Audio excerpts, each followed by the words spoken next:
Hello guys, welcome to Progress Mark. So आज हम सीखने वाले हैं एक नया chapter, that is metals and non metals. ये एक 8th स्टैंडर्ड की साइंस का टॉपिक है। ठीक है, आई होप आपको अभी तक हमने जितना पढ़ा है उतना सब समझ में आया होगा। अगर आपको कुछ भी डाउट हो सो आप हमें कमेंट कीजिएगा, या तो फिर आप हमारे टेलीग्राम चैनल पे ज्वाइन कर सकते हो। दिस इज सो शुरू करते हैं आज का टॉपिक। अगर आपने हमारा टेलीग्राम चैनल ज्वाइन नहीं किया है तो मेरी एक रिक्वेस्ट है, आप इसको ज्वाइन कीजिएगा, जहाँ पर हम आपको डाउट सॉल्विंग पेपर भी सॉल्व कराते हैं, और आपके जो भी कुछ डाउट्स होगा वो भी हम सॉल्व कराते हैं। आप वहाँ पर हमें पर्सनली इंटरेक्ट कर सकते हो। और आपको यूट्यूब पे भी आप हमें सपोर्ट करना है। ठीक है, क्यों आप हमें सब्सक्राइब कीजिए, शेयर कीजिए, लाइक कीजिए। ठीक है, आपके फ्रेंड्स के साथ शेयर कीजिएगा ज़रूर। So let's start. So metals, सबसे पहले आता है मेटल्स। मेटल्स क्या है? Gold, silver, iron, copper, aluminium, magnesium, calcium, sodium, platinum और फ्यू मेटल्स। ठीक है ना। मेटल हैव लस्टरी, मतलब कि क्या है कि वो एक उसके अंदर चमक रहती है। अब ये आपने इतना नाम सुना है, ठीक है, गोल्ड एक मेटल है, सिल्वर आपने ये देखा होगा, इन्होंने गोल्ड देखा होगा, आपने आयरन देखा होगा, कॉपर देखा होगा, एल्यूमिनियम, इनके पास एक शाइन रहती है, उसे हम कहते हैं लस्टर, और वो हार्ड रहते हैं। ठीक है ना। मेटल्स आपने देखा होंगे कि हार्ड रहते हैं। ठीक है ना। आपने घर पे भी देखा होगा, कॉपर भी थोड़ा हार्ड रहता है। ठीक है ना। It's not in liquid form, like. ठीक है ना।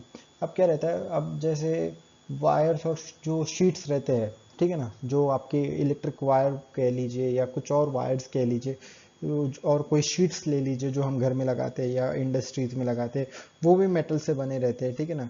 मेटल जो रहता है good conductor of electricity on he heat का रहता है। ठीक है। सो आप ये देख सकते हो, यहाँ पर मैंने कुछ दिया है टाइप ऑफ मेटल्स में। सो ये यहाँ पर एल्यूमिनियम देख सकते हो, स्टील देख सकते हो, आयरन देख सकते हो, ये कॉपर देख सकते हो, ब्रास देख सकते हो, कोबाल्ट, टाइटेनियम, ठीक है, टंगस्टन, प्लेटिनियम, गोल्ड, सिल्वर। ठीक है ना। आप ये देख सकते हो। तो इस तरह के मेटल्स रहते हैं। मैंने आपको एक बस वो आपके माइंड में रहना चाहिए, इसकी वजह से मैंने पिक्चर इंसर्ट किया था। ठीक है। अब प्रॉपर्टीज क्या रहते हैं? So properties of metals, physical state, हम इसके अंदर पढ़ने वाले क्या क्या है, ऑलमोस्ट 10 प्रॉपर्टीज रहती है। ठीक है ना। फिजिकल स्टेट, तो फिजिकल स्टेट मतलब क्या कि भाई मेटल्स कैसे रहते हैं, सॉलिड रहते हैं, लिक्विड रहते हैं। अब ये मेजोरिटी तो सभी सॉलिड ही रहते हैं, लेकिन कुछ ऐसे मेटल्स है जो रूम टेम्परेचर पे लिक्विड रहते हैं। ठीक है। लस्टरनेस, लस्टर मतलब कि जो चमक है, हार्डनेस, हार्ड कितना है, डक्टिलिटी, ठीक है, मेलेबिलिटी, फिर conduction of heat, conduction of electricity, density, melting point, boiling point, sorority. ठीक है ना। इस सब के बारे में हम सुनेंगे, ठीक है, पढ़ेंगे। सो फिजिकल स्टेट अब क्या है? Under ordinary temperature metal stay in solid state, मतलब कि एक रूम टेम्परे आइडियल एक टेम्परेचर आप कंसिडर कर लीजिए, ऑर्डिनरी, जैसे कि रूम टेम्परेचर है, उसके अंदर मेटल्स कैसे रहते हैं? सॉलिड रहते हैं। ठीक है, सॉलिड स्टेट में रहते हैं। लेकिन कुछ मेटल्स क्या है, मर्क्यूरी, गैलियम, ये एक्सेप्शन है। ठीक है ना। इनके अंदर क्या रहता है, ये रूम टेम्परेचर पे लिक्विड रहता है। आपने मर्क्यूरी देखा है? मैं कभी किसी दिन अगर हमारी लाइव क्लास हुई तो मैं आपको बताऊंगा कि कैसा मर्क्यूरी रहता है। हम पूरे एक्सपेरिमेंट करके देखेंगे एक लाइव क्लास में। ठीक है। सो आपको ये ध्यान में रखना है, मर्क्यूरी और गैलियम जो रहते हैं वो रूम टेम्परेचर पे लिक्विड रहते हैं। ठीक है। अब लस्टरनेस, अब ये देखिए, अब क्या रहता है, lights gate reflected from clean and fresh cut surface of a metal. अब ये देख सकते हो, यहाँ पर ये कॉपर का है। ठीक है ना। आप लाइट देखिए यहाँ पर कैसे रिफ्लेक्ट हो रही है। ठीक है ना। लाइट रिफ्लेक्ट हो रही है यहाँ से, कहीं से लाइट का सोर्स है, और ये आप देख सकते हो कि जब आप इसे मतलब कि इसको अच्छे से क्लीन करके रखोगे, साफ करके रखोगे, फ्रेश, जब अगर आपने नया कॉपर का कुछ लिया होगा, या तो फिर कॉपर कह लीजिए, गोल्ड कह लीजिए, यहाँ पर मैंने कॉपर का एग्जांपल ले रहा हूँ। सो ये जो रहता है वो एकदम शाइन करता है। ठीक है ना, शाइनी, उसे हम लस्टरनेस कहते हैं। ठीक है। अब हार्डनेस, अब जनरली क्या रहते हैं, मेटल्स हार्ड ही रहते हैं। ठीक है, कोई सॉफ्ट नहीं रहता, लेकिन सोडियम हो गया, पोटेशियम हो गया, ये सॉफ्ट रहते हैं और वो नाइफ से भी कट हो सकते हैं। सोडियम जो रहता है, सोडियम को तो आप बहुत ही सॉफ्ट मेटल है, ठीक है, उसको आप नाइफ से कट कर सकते हो, लेकिन वो जितना आपको सॉफ्ट लगेगा उतना ही डेंजरस भी है सोडियम। ठीक है ना।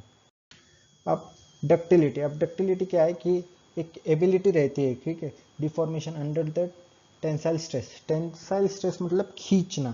ठीक है ना।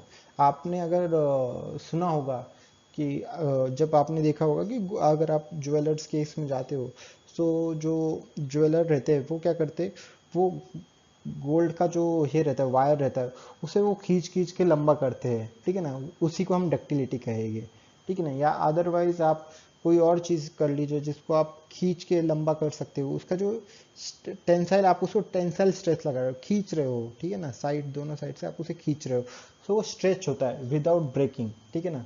वायर के अंदर वो कन्वर्ट रहता है, ठीक है ना, वायर के अंदर वो फॉर्म रहता है, वो टूटता नहीं है जल्दी, ठीक है ना। अब मेलेबिलिटी, ठीक है ना। अब इसके अंदर क्या है कि अगर आपने कोई मेटल को ठोका, ठीक है ना, हैमर किया, सो वो क्या बन जाता है, वो शीट में बन जाता है, वो टूटता नहीं है, ठीक है ना। मेटल्स ये रहते हैं, मेटल्स की ये प्रॉपर्टी है कि अब देखिए अगर आपने सिल्वर लिया, ठीक है ना, अब सिल्वर को अगर आप हैमर कर रहे हो, सिल्वर ले लीजिए, आयरन ले लीजिए, नेल ले लीजिए, नेल आपको पता होगा, अगर आपने नेल लिया और आप उसे हैमरिंग कर रहे हो तो वो एक शीट में फॉर्म हो जाएगा। इट्स नॉट मतलब कि वो प्रॉपर शेप में नहीं बनेगा, आपको शेप में लाने के लिए उसको बाद में करना पड़ेगा, लेकिन वो फ्लैट बन जाएगा, फ्लैट सरफेस टाइप बन जाएगा, ठीक है ना। सो अब कंडक्शन ऑफ हीट, अब हमें तो सबको ही पता है कि मेटल जो रहते हैं वो गुड कंडक्टर ऑफ हीट और इलेक्ट्रिसिटी रहते हैं, ठीक है ना। अब जैसे कि यहाँ पर है कॉपर, सिल्वर, एल्यूमिनियम, ये गुड कंडक्टर ऑफ इलेक्ट्रिसिटी रहते, हीट रहते हैं, सॉरी, हीट के बहुत अच्छे गुड कंडक्टर्स रहते हैं, ठीक है ना।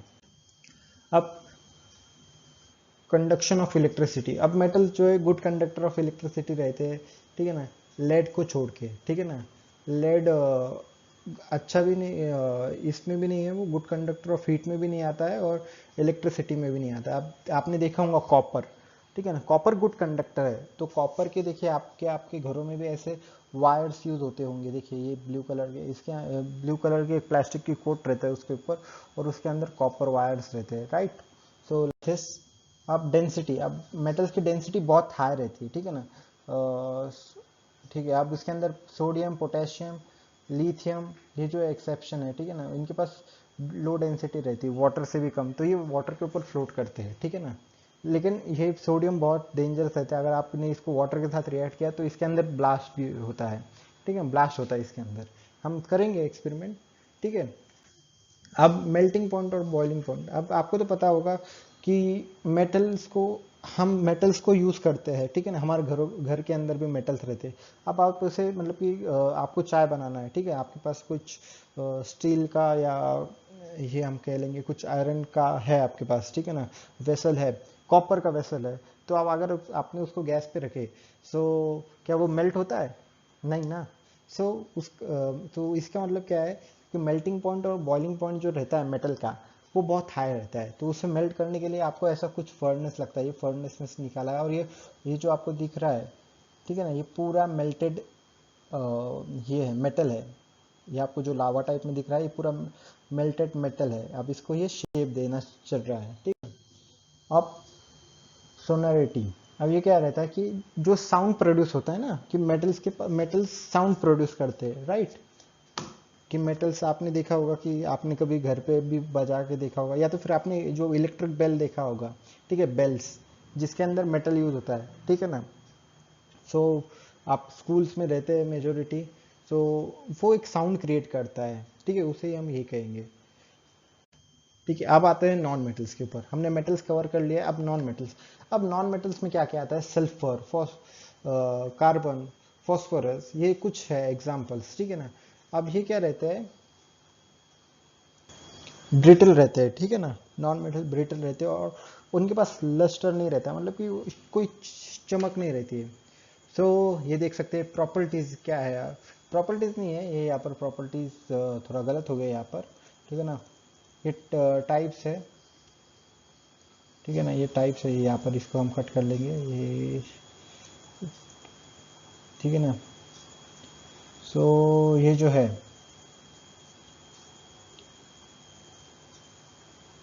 यू कैन सी कॉपर है, कॉपर, सल्फर, डायमंड, ठीक है ना, कार्बन, नॉट कॉपर, ये कॉपर कहाँ से आ गया, ठीक है ना। सो ये प्रॉपर्टीज में ये कुछ टाइप्स है, सल्फर देखिए, ये सल्फर है, ठीक है, कॉपर, कार्बन मिलेगा आपको, डायमंड भी है, ठीक है ना, ये सारे नॉन मेटल्स में आते हैं, ठीक है। सो अब प्रॉपर्टीज ऑफ नॉन मेटल्स, अब इनकी प्रॉपर्टीज क्या रहती है, ठीक है ना। इनके भी 7 प्रॉपर्टीज है और मेटल्स के अंदर 10 प्रॉपर्टीज थी, ठीक है ना। सो पहली प्रॉपर्टी आपको physical state, lustre, brittleness, ductility, malleability, conduction of heat, electricity, density, melting point और बॉइलिंग, ये देखेंगे। तो सबसे पहले फिजिकल स्टेट। अब फिजिकल स्टेट में क्या है कि भाई ऑर्डिनल टेम्परेचर पे क्या रहता है, मतलब कि नॉर्मल टेम्परेचर पे नॉन मेटल्स कैसे, नॉन मेटल जो रहते हैं वो सॉलिड रहेंगे, लिक्विड रहेंगे या गैसेस में रहेंगे, लेकिन ठीक है ना, ये नॉन मेटल्स के अंदर आता है, ठीक है, नॉन मेटल्स ऐसे रहते हैं। अब लस्टरनेस इनके पास होता नहीं, मेटल्स के पास आपने देखा है कि नॉन मेटल्स के पास कि आपके पास कार्बन के पास कभी लस्टरनेस रहता है, कोई चमक रहती है, लेकिन डायमंड, ठीक है ना, डायमंड के पास एक शाइन रहती है, एक शाइन करता है वो, ठीक है ना, रिफ्लेक्ट करता है लाइट के साथ, ठीक है। सो यही है। और उनके पास क्या रहता है, नॉन मेटल ज़्यादा मतलब कि कलरलेस रहते हैं, लेकिन कुछ अलग अलग कलर्स के भी रहते हैं, ठीक है। अब ब्रिटलनेस मतलब क्या है कि जो इजीली ब्रेक डाउन होते हैं,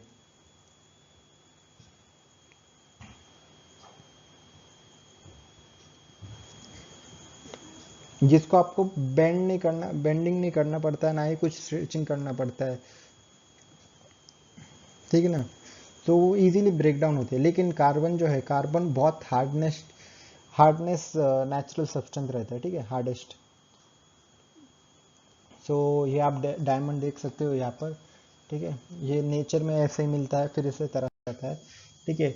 अब डक्टिलिटी मिले, अब नॉन मेटल्स के पास दोनों नहीं रहता है, ठीक है ना, डक्टिलिटी भी नहीं रहता है, मेलिएबिलिटी भी नहीं रहता है, क्योंकि जैसे कि हमने पढ़ा ब्रिटलनेस की प्रॉपर्टी रहती है इनके पास।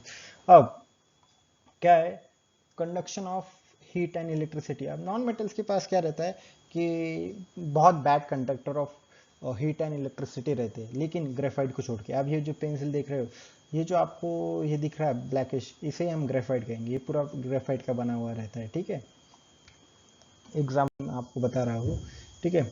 अब डेंसिटी, इनकी डेंसिटी भी बहुत लो रहती है मेटल्स के अंदर, नॉन मेटल्स के अंदर, ठीक है। अब मेल्टिंग पॉइंट और बॉइलिंग पॉइंट बहुत कम रहता है, अगर आपने इनको बस हल्का सा ही आग दी तो ये मेल्ट हो जाएगी और बॉइलिंग भी हो जाएगा। अब मेटलॉइड्स क्या रहते हैं कि सिलिकॉन आपने देखा होगा, ठीक है, जो ग्लू गन में यूज़ होते हैं, सिलिकॉन, जर्मेनियम और कुछ मेटल, इनके पास एक खास प्रॉपर्टी रहती है, ठीक है। ये दोनों ये नॉन मेटल्स और नॉन मेटल्स के बीच में आते हैं, ठीक है ना, इंटरमीडिएट रहते हैं ये दोनों के बीच में आते हैं, मेटल्स और नॉन मेटल्स के बीच में आते हैं मेटलॉइड्स, ठीक है। अब इनकी केमिकल, ये इतना ही हो गया। अब केमिकल प्रॉपर्टीज ऑफ मेटल्स, सबसे पहले तो इलेक्ट्रॉनिक कॉन्फ़िगरेशन, हमने इलेक्ट्रॉनिक कॉन्फ़िगरेशन प्रीवियस क्लासेस में भी पढ़ा है, ठीक है, लेकिन देखते हैं इसके अंदर भी है टॉपिक। तो it is basically a chemical behaviour of element, ठीक है ना।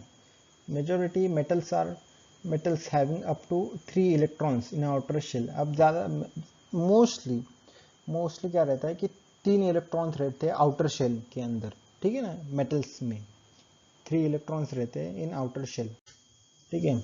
अब फॉर्मेशन ऑफ आयंस भी होता है, ठीक है ना, इनके अंदर क्या रहता है, फॉर्मेशन ऑफ आयंस। अब मेटल्स के पास टेंडेंसी रहती है कि वो लूज कर सकते हैं उनके वैलेंसी इलेक्ट्रॉन्स, ठीक है ना, वो उनके वैलेंसी इलेक्ट्रॉन्स फॉर्म कर सकते हैं, और वो फॉर्म करते हैं positive charge ion, that is cations, ठीक है ना। कैटायंस, अनायन कैटायंस आपने सुना होगा, अनायंस एंड कैटायंस, ठीक है ना। तो उसी टाइप में है, फॉर्मेशन ऑफ आयंस होते हैं इनके पास, पॉजिटिव चार्ज आयंस, ठीक है। अब रिएक्शन विथ ऑक्सीजन, अब अगर अपने मेटल्स को कंबाइन किया ऑक्सीजन के साथ तो मेटल ऑक्साइड बनाएगा, जैसे मेटल प्लस ऑक्सीजन, तो वो आपको देगा मेटल ऑक्साइड ही देगा, ठीक है ना। आपने कोई भी मेटल लिया है, ठीक है ना, तो वो मेटल ऑक्साइड बनाएगा, ठीक है। और फिर आते हैं रिएक्शन विथ एसिड। अब आपने एसिड लिया कोई भी, ठीक है ना। अब मेटल्स क्या रहते हैं, रिएक्ट करते हैं डाइल्यूट एसिड के साथ, ठीक है ना, और फॉर्म करते हैं मेटल सॉल्ट्स फॉर्म करते हैं, और कुछ कुछ हाइड्रोजन गैस रिलीज करते हैं, ठीक है ना, हाइड्रोजन गैस रिलीज करेंगे और मेटल सॉल्ट फॉर्म करेंगे, ठीक है ना, डाइल्यूट एसिड के साथ अगर आपने इनको रिएक्ट किया तो, डाइल्यूट एसिड के साथ। ठीक है, अब रिएक्शन विथ वाटर। अब आपको सभी को पता है कि मेटल जो रहते हैं वो ज़्यादा शो नहीं करते, ठीक है ना, लेकिन जो फास्ट रिएक्शन करते विथ कोल्ड वाटर के साथ, ठीक है ना। Mostly metal do not show any observable and fast reaction with cold water, ठीक है ना। फास्ट रिएक्शन वो जल्दी शो नहीं करते वाटर्स के साथ, ठीक है ना। लेकिन कुछ मेटल्स ऐसे रहते हैं, जैसे कि मैंने आपको कहा है, सोडियम पोटेशियम रिएक्ट करते हैं कोल्ड वाटर के साथ, ठीक है ना, और हाइड्रोक्साइड और हाइड्रोजन गैस रिलीज करते हैं। अब आकर आपने, मैं आपको बताऊंगा कि सोडियम गैस, अगर सोडियम को आपने वाटर के साथ रिएक्ट किया तो बहुत जल्दी उसका इफेक्ट गिरेगा और बहुत डेंजरस एक एक्सपेरिमेंट होगा, ठीक है। So reaction with water, metals वैसे जल्दी शो नहीं करते, ठीक है। अब केमिकल प्रॉपर्टीज पे आते हैं नॉन मेटल्स की। अभी तक हम पढ़ रहे थे मेटल्स के, अब हम केमिकल प्रॉपर्टीज के ऊपर आते हैं। अब इनका इलेक्ट्रॉनिक कॉन्फ़िगरेशन क्या रहता है, इनके पास 4 से लेके 7 तक इलेक्ट्रॉन्स रहते हैं, ठीक है ना, वैलेंस शेल्स के अंदर। मतलब कि क्या वैलेंस शेल, मतलब हमने क्या पढ़े थे, आउटर शेल के अंदर, ठीक है। वहाँ पर मेटल्स में आउटर शेल था, यहाँ पर क्या है, वैलेंस शेल। ये बात आपको ध्यान में रखना है, ठीक है। अब फॉर्मेशन ऑफ आयंस क्या करते हैं, ठीक है। अब क्या करते हैं, ये क्या करते हैं, एक्सेप्ट करते हैं इलेक्ट्रॉन्स को, ठीक है ना। उनके वैलेंस शेल के अंदर ये एक्सेप्ट करते हैं और नेगेटिवली चार्ज बन जाते हैं आयंस, ठीक है। नेगेटिवली चार्ज आयंस बन जाते हैं और उसे हम कहते हैं आयंस, ठीक है, आयंस, ठीक है। तो वहाँ पर क्या बन रहे थे मेटल्स के अंदर, हमें कैटायंस मिल रहे थे, यहाँ पर हमें आनायंस मिल रहे हैं, ठीक है ना। अब रिएक्शन विथ ऑक्सीजन। अब अगर आपने नॉन मेटल को ऑक्सीजन के साथ रिएक्ट किया तो ऑक्साइड बनाएगा, ठीक है ना। मतलब कि non metal plus oxygen gives non metal oxide, ठीक है ना। जैसे कि अब यहाँ पर कार्बन है, एक नॉन मेटल है।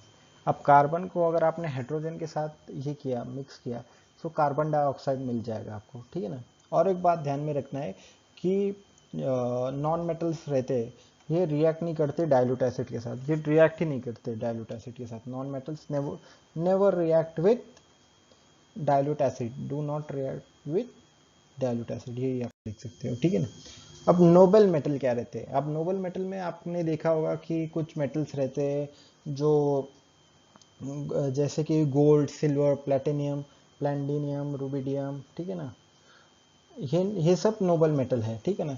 अब ये क्या करते हैं, they are in nature natural in their elementary state, मतलब कि जैसे वैसे ही आपको मिलेंगे, ठीक है, ठीक है। नेचुरल नेचर में मिल जाएगा आपको ये एलिमेंट्री स्टेट्स के अंदर, ठीक है ना, एलिमेंटल स्टेट के अंदर। अब क्या रहता है कि गोल्ड की बात करें तो गोल्ड क्या रहता है, 100% प्योर, उसे हम कहते हैं 24 कैरेट गोल्ड। जो 100% प्योर रहता है उसे हम कहेंगे 24 कैरेट गोल्ड। लेकिन जो प्योर गोल्ड रहता है वो बहुत सॉफ्ट रहता है, उससे आप कोई भी चीज़ बना नहीं सकते। मतलब कि अगर आपने चीज़ भी बनाई तो बेंड होगा या तो फिर ब्रेक होगा, इतना सॉफ्ट रहता है गोल्ड, 24 कैरेट्स, ठीक है। अब इसका यूजेस कहाँ कहाँ पे होता है, अब नोबल मेटल्स का। अब आपने को पता है, अब आपको पता है कि गोल्ड सिल्वर प्लैटिनियम से हम बनाते हैं ऑर्नामेंट्स, मतलब कि रिंग हो गया, ब्रेसलेट हो गया, चैन हो गया, ठीक है ना, नेकलेस हो गया, ईयर रिंग्स हो गया, ये सब हम बनाते हैं, ठीक है। और सिल्वर जो रहता है वो मेडिकली भी यूज होता है, ठीक है ना। इनके पास एंटी बैक्टीरियल प्रॉपर्टीज रहती है सिल्वर के पास। और गोल्ड और सिल्वर क्या करते हैं, मेडल्स बनाने के लिए भी यूज करते हैं, ठीक है ना। आपने सुना होगा गोल्ड मेडल, सिल्वर मेडल, तो ये ऐसे भी करते हैं, ठीक है ना। फिर उसके बाद गोल्ड और सिल्वर क्या इलेक्ट्रॉनिक डिवाइसेस में भी यूज होते हैं। अब जैसे इलेक्ट्रॉनिक डिवाइसेस के अंदर जैसे आपका जो कंप्यूटर रहता है वहाँ पर भी गोल्ड्स और ये यूज होते हैं। सेलफोन के अंदर जो आपका स्मार्टफोन है वहाँ पर भी गोल्ड और सिल्वर यूज होता है, ठीक है ना। लेकिन बहुत कम क्वांटिटी में रहता है, आप निकालना भी चाहो तो उसका कुछ प्राइस नहीं मिलेगा आपको, इतना नहीं मिलेगा। जब तक आप बहुत सारे फोन्स को इकट्ठा करके उसका गोल्ड निकालोगे तब जाके आपको कुछ उसका पैसा मिलेगा, ये करना नहीं, ठीक है ना। अब प्लैटिनियम और प्लैटिनियम जो है वो कैटलिस्ट की तरफ यूज होते हैं, ठीक है। अब ये देखिए एक प्योरिटी ऑफ गोल्ड है, हम यहाँ पर प्योरिटी ऑफ गोल्ड देखेंगे कि जो 24 कैरेट का गोल्ड रहता है वो प्योर, मतलब कि 100% उसके अंदर गोल्ड रहता है, एकदम प्योर गोल्ड रहता है, लेकिन बहुत सॉफ्ट रहता है, बहुत ही सॉफ्ट। मतलब कि अगर आपने उसको आपके हाथों से दबाया, ठीक है, उंगलियों से दबाया, तो वो बेंड हो जाएगा, ब्रेक हो जाएगा, ठीक है। 22 कैरेट्स के अंदर जो आपका परसेंटेज रहता है प्योरिटी का, वो परसेंटेज गोल्ड का आपका जो परसेंटेज रहता है वो 91.66 रहता है, ठीक है। ठीक है, अब ये जो रहता है इसके अंदर फिर दूसरे कुछ मेटल्स ऐड करते हैं, ठीक है। 22 कैरेट का गोल्ड, फिर 18 कैरेट जो गोल्ड रहता है उसके अंदर 75% प्योर गोल्ड रहता है, ठीक है, 75% गोल्ड रहता है। 14 कैरेट्स के अंदर आपको जो मिलेगा वो 58.33% प्योर गोल्ड मिलेगा। 12 कैरेट के अंदर आपको मिलेगा 50 ग्राम, मतलब कि आधा, ठीक है ना, half percentage of pure gold. 10 ग्राम के अंदर 41.66 ग्राम 66%, इतना आपको गोल्ड मिलेगा, ठीक है। अब करोजन, ठीक है ना, करोजन क्या है, आपने देखा ही होगा कि जब गैसेस और एयर जो करते रिएक्ट करते हैं मेटल के अंदर in the presence of moisture, तो वो मेटल को कंपाउंड करते हैं, ठीक है ना। तो मेटल क्या रहता है, वो रिएक्ट करता है उसके साथ। आप ये देखा होगा कि जंग लगना, आपने जंग देखा होगा कि अगर आपने कोई चीज़ जो मेटल की है, ठीक है ना, अगर आपने उसको बहुत देर तक एटमॉस्फेयर में रखे, ठीक है, जहाँ पर मॉइस्चर है या पानी वगैरह गैसेस है, गैस है, एयर वगैरह आता है, तो उसके पास वो एक रेडिश कुछ ब्राउनिश सब्सटेंस फॉर्म हो जाता है वो मेटल के ऊपर, ठीक है ना। सो लाइक दिस, ये आप देख सकते हो, ये पूरा करोजन है, ठीक है ना। सो अभी क्या है, आगे आपने ये स्टैचू देखा होगा, इस स्टैचू का नाम मुझे कमेंट में चाहिए, क्या नाम है, ठीक है ना। मैं बता देता हूँ, ये स्टैचू जो है, ये स्टैचू न्यूयॉर्क में सिचुएटेड है, USA, United states of America में। सो ये जो स्टैचू है, ये गिफ्ट मिला था, आप किससे गिफ्ट मिला था ये भी मुझे चाहिए, इसका आंसर कमेंट में चाहिए, ठीक है। सो अब इसका जो सरफेस है ना, क्या है, इसका जो सरफेस है, ये सरफेस पहले था पूरा पूरा कॉपर से बना हुआ, ये पूरा स्टैचू जो है ये कॉपर से बना हुआ था, ठीक है। अब आप सभी के माइंड में सवाल आ रहा होगा कि ये कॉपर से बना था तो ये ग्रीनिश कैसा हो, क्योंकि कॉपर तो क्या रहता है, अब इसके ऊपर कोई पेंट वगैरह नहीं है, ठीक है ना, कि ग्रीन वगैरह दिखेगा, वैसा कुछ नहीं है, ठीक है ना। लेकिन ये जो स्टैचू है ना, ये स्टैचू ऐसा ही है, इसके ये कॉपर का था बना हुआ, ठीक है ना। तो ये पूरा आपको कॉपर टाइप में जैसा कलर रहता है वो मिलना चाहिए, लेकिन ये क्या है, ये ग्रीन टाइप में है। क्यों? क्योंकि इसके अंदर क्या है, कार्बन कार्बोनेट, ठीक है ना, इसका रिएक्शन हुआ है इसके अंदर, ये फॉर्म हुआ है, ठीक है ना। अब क्या रहता है, कार्बन ने क्या किया, कार्बन डाइऑक्साइड और मॉइस्चर के साथ मिक्स, मतलब कि रिएक्ट किया, ठीक है ना। Carbon reacted with carbon dioxide and moisture in the air, हवा के अंदर ये रिएक्शन हुआ। सो अब ये जैसे जैसे रिएक्शन हुआ, तो ये जो स्टैचू है वो कॉपर से ग्रीनिश कलर बन गया, जो उनका कॉपर का जो कलर रहता है कॉपर से ग्रीनिश कलर का बन चुका है, ठीक है। अब एलॉयज, अब एलॉयज क्या रहते हैं कि आपने देखा होगा स्टेनलेस स्टील वगैरह देखा होगा, आपके घर में भी यूज करते होंगे।